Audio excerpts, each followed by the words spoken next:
नागरिक आणि व्यवसाय प्रशासनाच्या दिशेने एक मोठं पाऊल टाकत केंद्रीय वाणिज्य आणि उद्योग मंत्री पियुष गोयल यांनी आज मुंबईत सर्व वाणिज्य आणि उद्योग कार्यालय एकाच छताखाली आणण्याच्या संकल्पनेचं अनावरण केलं।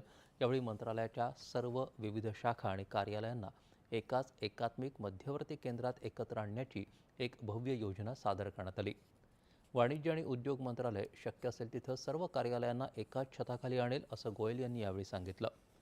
ही केंद्रीकृत सुविधा उच्च गुणवत्तेच्या दृकश्राव्य पायाभूत सुविधांनी सुसज्ज असेल, जी मंत्रालयाच्या अखत्यारीतील 46 विविध संस्थांना हितधारकांशी जोडेल।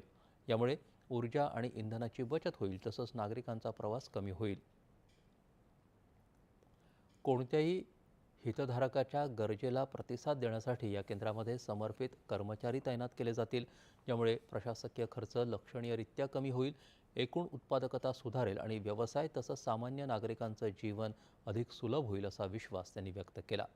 भारताची निर्यात प्रोत्साहन मोहीम थेट या एकात्मिक कार्यालयांमधून चालवली जाईल असं सांगत हे भारताचं यावर्षीचं $1 ट्रिलियन आणि 2030पर्यंत $2 ट्रिलियन महत्त्वाकांक्षी निर्यात लक्ष्य साध्य करण्याच्या दिशेनं उचललेलं पाऊल आहे असं गोयल म्हणाले।